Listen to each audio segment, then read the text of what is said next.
Hey guys, I'm Mike Abernathy. This is Joseph Hughes. This is Alan Foster. Hello. Lee Haight. What's up? Alex Downey.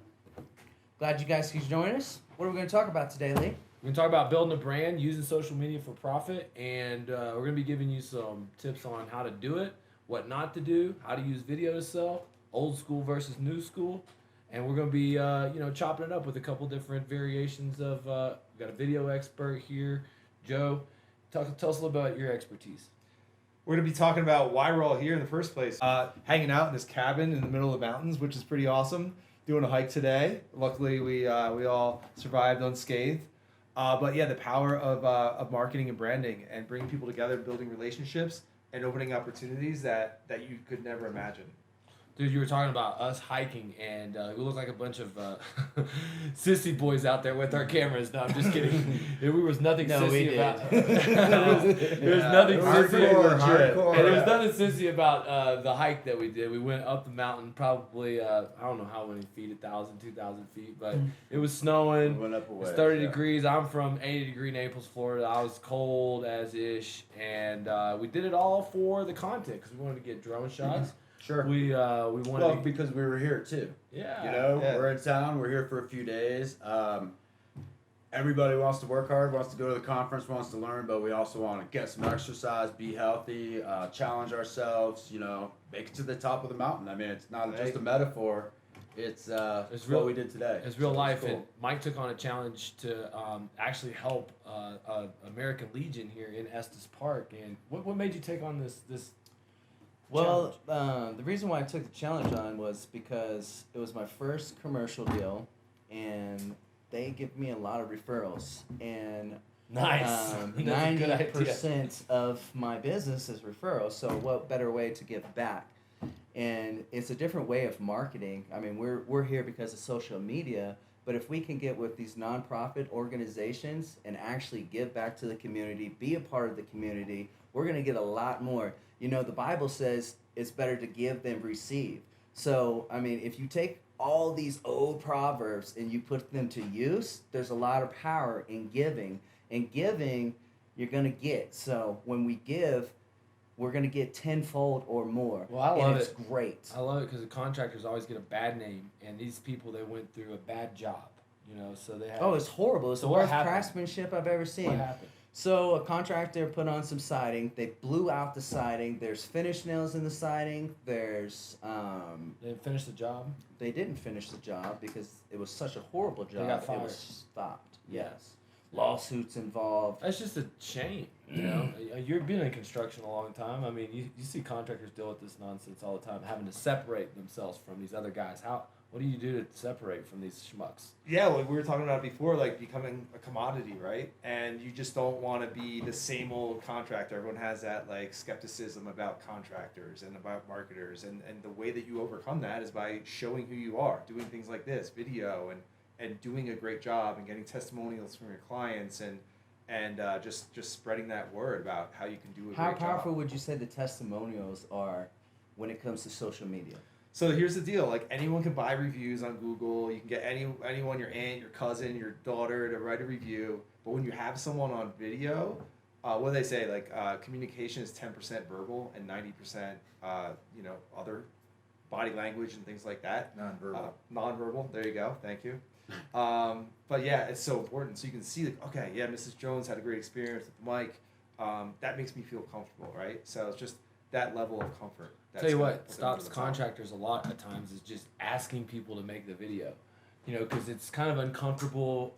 We had to stop what we were doing to make this podcast. And if you're in someone's home and you're like, okay, hey, I want to make a testimonial. Alex has been a part of me setting up shots, and you use your sales strategy. You just say, oh no, it'll be better. I want to, tell everybody else in the neighborhood. And, we sit them down and we ask them, one important question. And usually it's like, hey, what was your biggest fear about doing business with us? Why? What were you thinking about your roof? And what do you say makes a good testimonial on camera? A couple of things. When you let these people that have had a positive experience just go and go and go, what's really interesting is I've found out things that are super important that they've talked to their neighbors about that, we might have not really thought about. Yeah, absolutely. And so you really and they get comfortable, and there's no way to fake that. And when you're especially in, obviously you can do these in every neighborhood, but in the more affluent neighborhoods, they're going to be a lot more profitable. And those people really listened to their neighbors. They have a lot of respect for the people in their community. Their community is a big part of who they are and how they see themselves.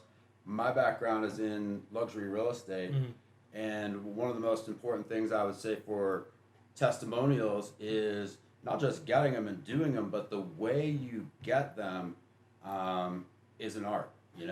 People are in a good mood at certain cycles. You gotta get them at the top in the process. when they're You gotta happy. get them at the beginning and set the expectations. I want to do a great job for you, and you know what?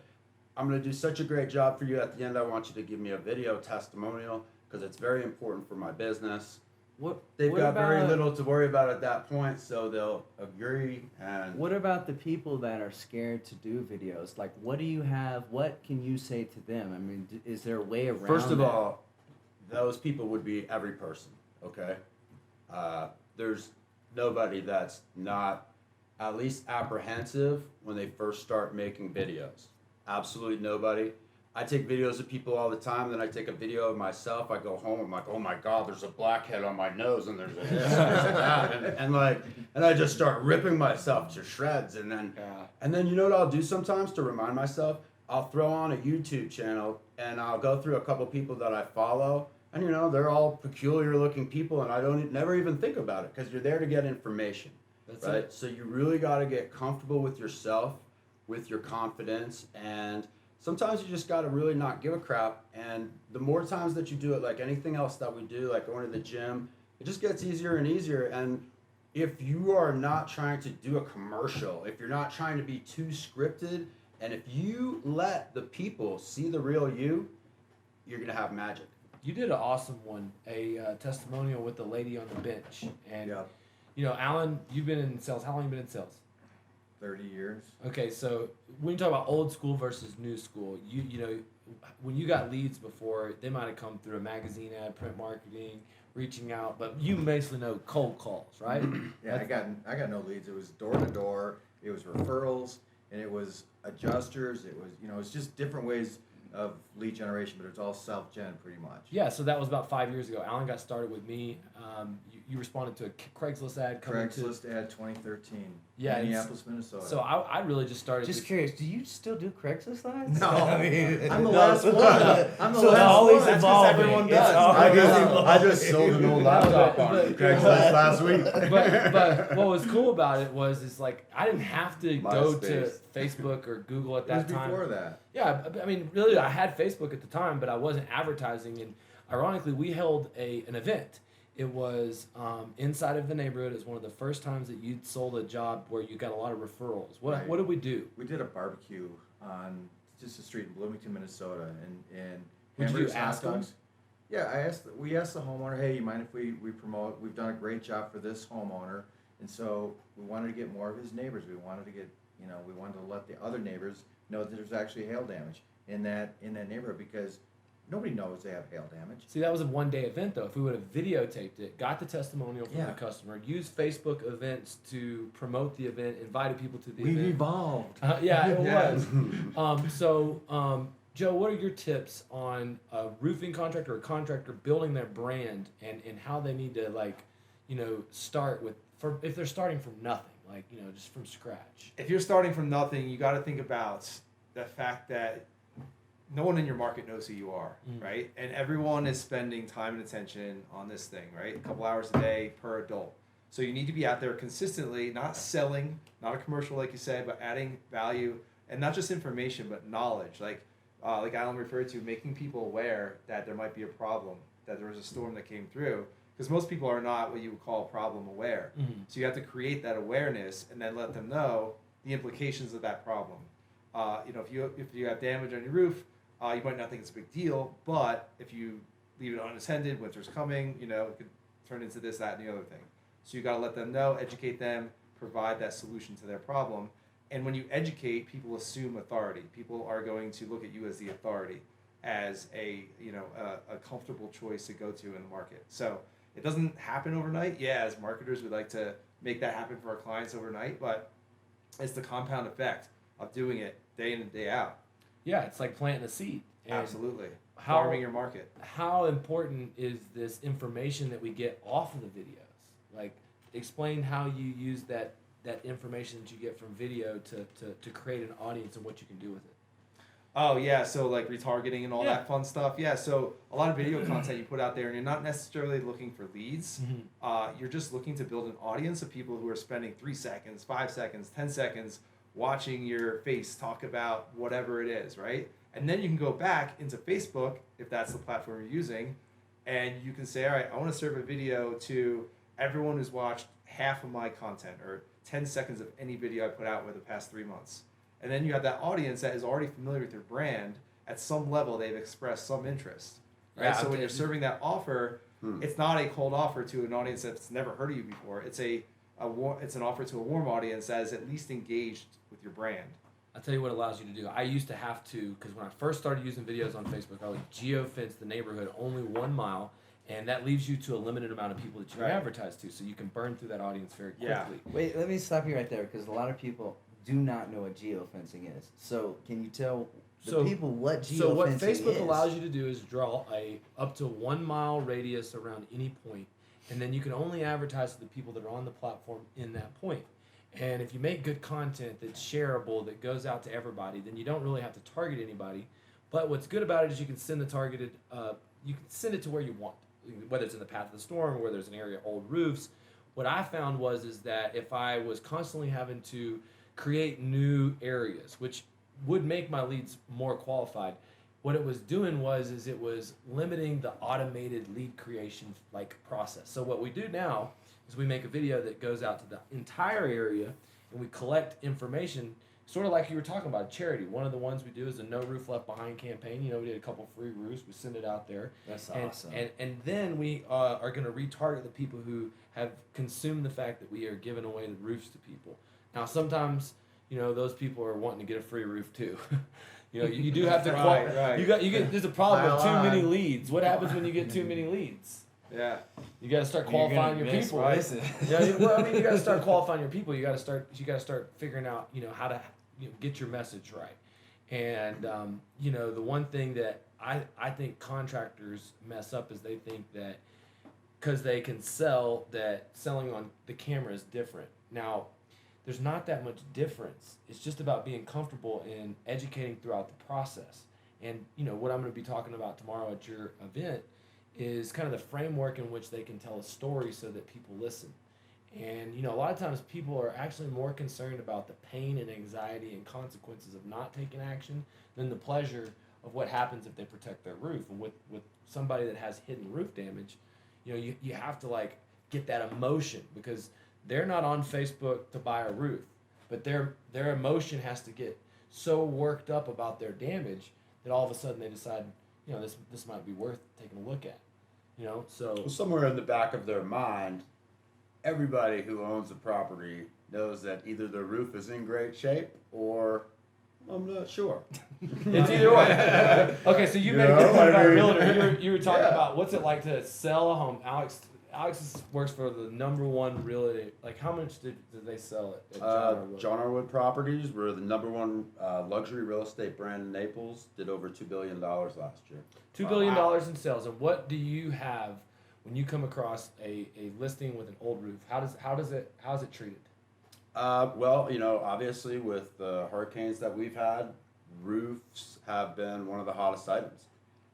And, you know, if somebody hasn't taken care of their roofs in a neighborhood where other people have, then, you know, oftentimes these roofs can be $200,000 or $300,000.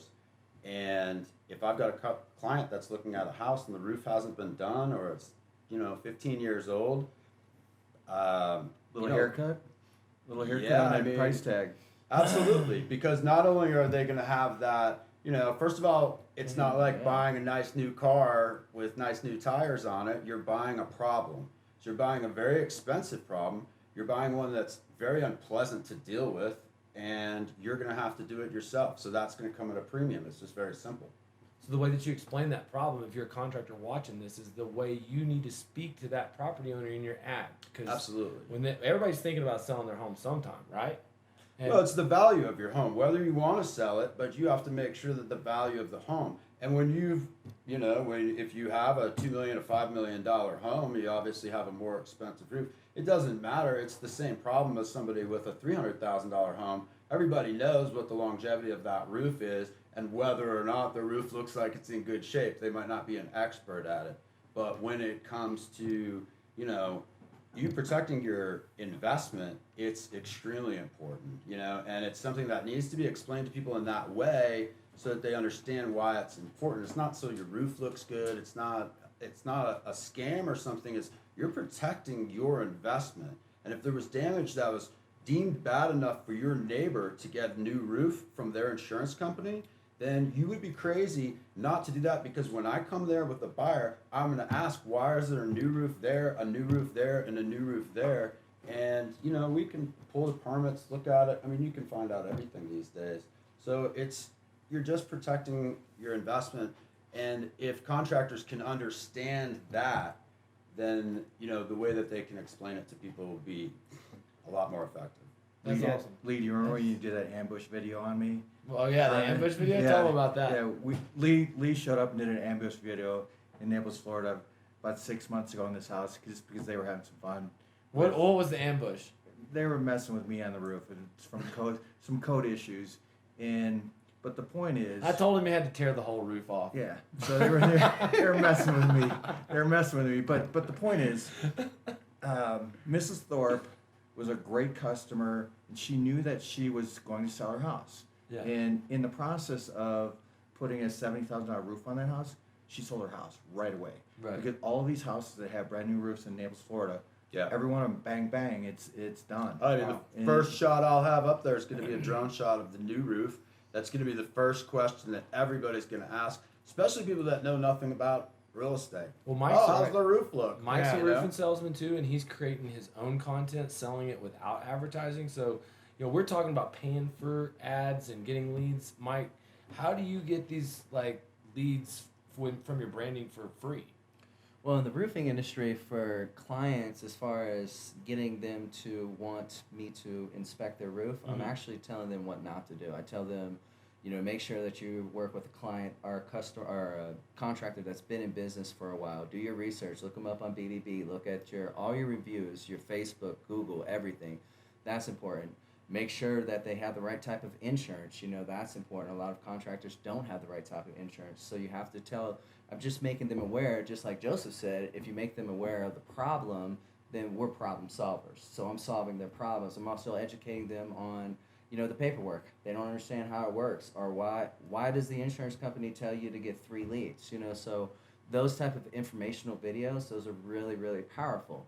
As far as the branding of the Be Ambitious, that is, it's kind of like Russell Brunson talks about, blue ocean. So we have a lot of people doing a lot of different things. They're selling a lot of different products. Well, I'm not going to try to compete against Pepsi or Coke because they have that market unlocked. I'm going to go for a blue ocean, and not a lot of people, it seems like there's a lot of people talking about positivity, but nobody's talking about stop bitching and start doing. Nice. Nobody's talking That's the about guy. be ambitious. Nobody's spreading love.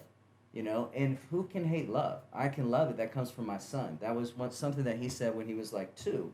So it stuck with me, and I just like the spreading the love, giving back, but also the free value.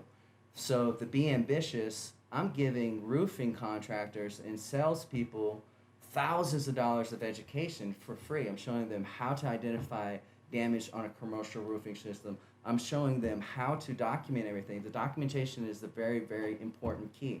I just got a roof done. It's actually getting done right now. It's not finished. Engineer said that there was no hail damage. We got the insurance carrier to do a total replacement. Now, that took a very long time, and I'm learning that we could cut those times down with certain, systems that we put in place, but I'm new to the business, so I don't know all of those systems. However, what I do know, if I give value to these people, they're going to pay attention. And I'm giving the value, and I'm building the community. Gary Vaynerchuk, he says, jab, jab, jab, right hook. It's give, give, give, and then sell something. Well, I think that, right on that too, and, kind of the whole reason for this and why people come together is everybody does have a little thing. And as an organization, the more that your salespeople are educated, the more tools they have in their tool belt, whether they can understand it from a realtor, whether they can understand, the marketing, all of that stuff. I'm gonna tell you, man. I got a friend of mine, Ed Milet. You may follow him on a podcast. He showed me a problem that he has. Every month, his bank accounts earn interest so much that he has to move the banks. He has to move the money from the banks because he's got too much money. And basically, I got that same. I hate that. It sucks. Tell me about it. So Hopefully he'll be speaking. Ed's talking to me about his house, $25 million paid for, his plane paid for, his apartment's paid for. He's worth like $200 million, $300 million, and he's 50 years old. And he says, look, whenever I see dips in my business and sales, when I see dips in income, it's because I'm not doing enough educating in my organization.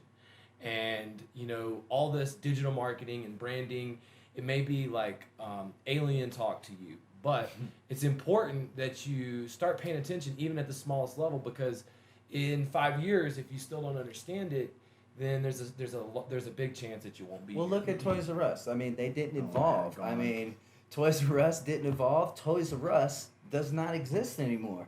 They didn't play with the internet world. And Alan, I know you've seen total different changes. I mean, the old platforms, it was magazines, newspapers, TV, radio.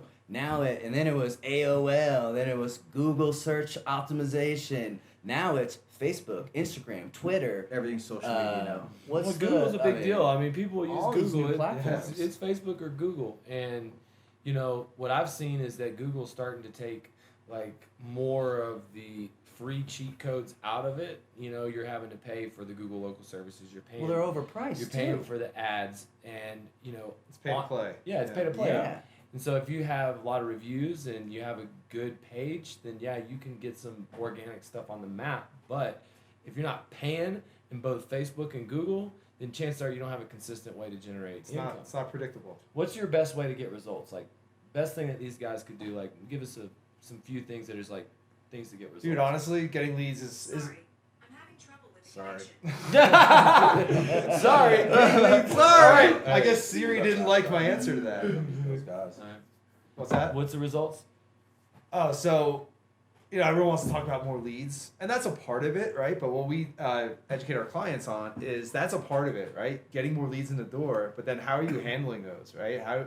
What's your follow-up system for handling them, getting back to them immediately and frequently, nurturing them over time, asking for referrals, and then how good of a job are you doing at marketing, so you can actually charge what you want and maybe even raise your price a little bit. And I know that sounds crazy and ludicrous to everyone who's might be competing on price, but the stronger brand you have, the less price shopping, price resistance you're gonna get. Whoa.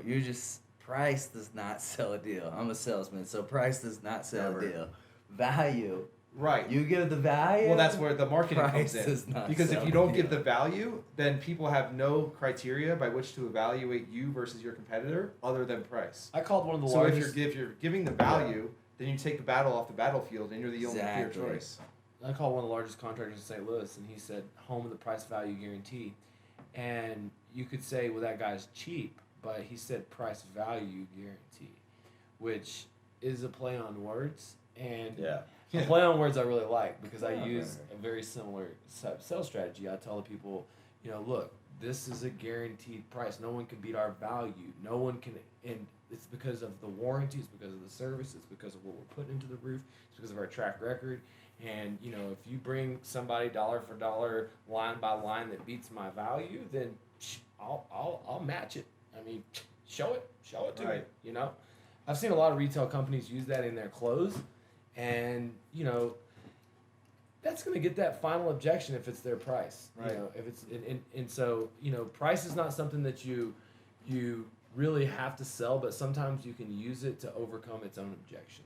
And it's not what most insurance people want to hear, but on a large commercial job, when you go and you're either trying to beat out someone that they already have, like they already have a roofer, and they got prices from the roofer. Well, you are a disaster consultant. You are a claims guy. So you have to kind of show them how you're going to attack that claim and how you're going to do the job, which means that you have to give a proposal.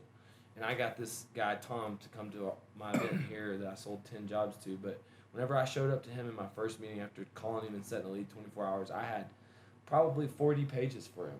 Now, I didn't have anything except for satellite stuff like eagle views and stuff that I could see from Google and the information that I had, but it just looked impressive. Packaging it. Yeah, packaging it with case studies. I mean, even though you're not giving them an actual estimate, or you're completing a proposal. And one of the things you can do is you can do a hail history report or a wind history report, prior to you even sitting down with the job. But we need to have more of these conversations. Okay. I agree. I want to hear. We heard a little bit about Mike, but you're doing this stuff. You're kind of a nationally industry recognized guy. A lot of people think you own a roofing company. Yes, they what do. has been? How has this benefited your business? Like, do you have prospects and customers like seeing you on social, and Well, what's been the effect of what you've done? Over And the past couple actually, years? it's really benefited me. I'm doing some consulting with a few different contractors. Awesome. B2B relationships are huge. Social media is amazing for that. So I get to go out and show them how to identify, hail damage on a commercial roof, how to document it, what to look for, the moisture test, all the things that they need to know, even, doing a core test, how to cut into a roof, what to look for, the different types of built-up systems, things like that. So I have a couple different contractors that I'm working with already, and we've signed some deals, so it's been a great benefit to be able to teach other people how to do it, and it has all been, a lot of my research has been on social media, like all these groups. Like, we have a lot of different groups. Lee has a group, there's a lot of different groups out there that you can get free information from, but also going to all these events, like what we're doing here, like those were the keys. I made so many different connections at going to these events. I met you we met on Facebook, but I met you at an event. We started working together. We built a relationship. We're going to build a relationship. Alan, I met you at SVG. We're going to build, we already have a relationship. Okay. Alex, I've just known forever. Long time relationship. And Alexander Downey is the best video man on the planet, and his office is smelling of rich mahogany. And his camera's at least 50,000. We're all in this kind of random area of the country, flying in from all over the place. Because a you lot of decided us, to do Yeah. because you had a vision. So it's been 2 years in the making. I've been asking people to help with this. So I've been putting, if you go back to, I think I have in an organic video that has over 10,000 views. Wow. There's no pay advertising on that organic video on Facebook. And it's been 2 years. And it's just been you asking